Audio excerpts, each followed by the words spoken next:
We have great people. Unfortunately, there's always someone who does something dumb. Father Patrick of St. Mary Orthodox Church is talking about this graffiti that showed up this week in multiple spots on the outside of the church building. If it looks familiar, that might be because the tag looks just like this one police shared in their search for a prolific Pittsburgh graffiti artist. I spoke to Father Patrick and learned this may not be a cheap fix just 10 days before Christmas.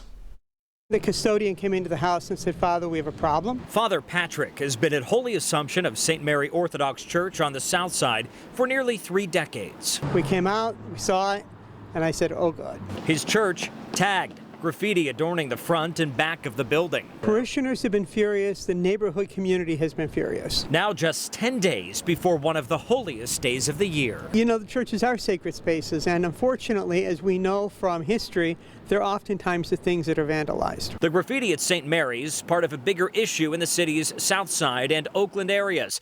Wednesday, we first showed you this video shared on Twitter by Pittsburgh police.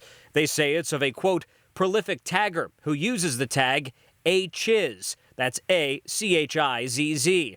His tag matches the marks on St. Mary's.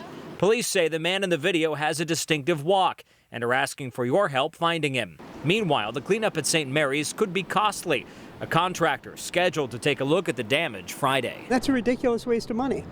That money can be used to feed the poor. It can be used for so many other good things. What would you like to say to him? Clean it up. And our task is to forgive and keep going. And our task is not to be judging and condemning. If you have any information on who this tagger might be, police ask you call the number 412-495-6052.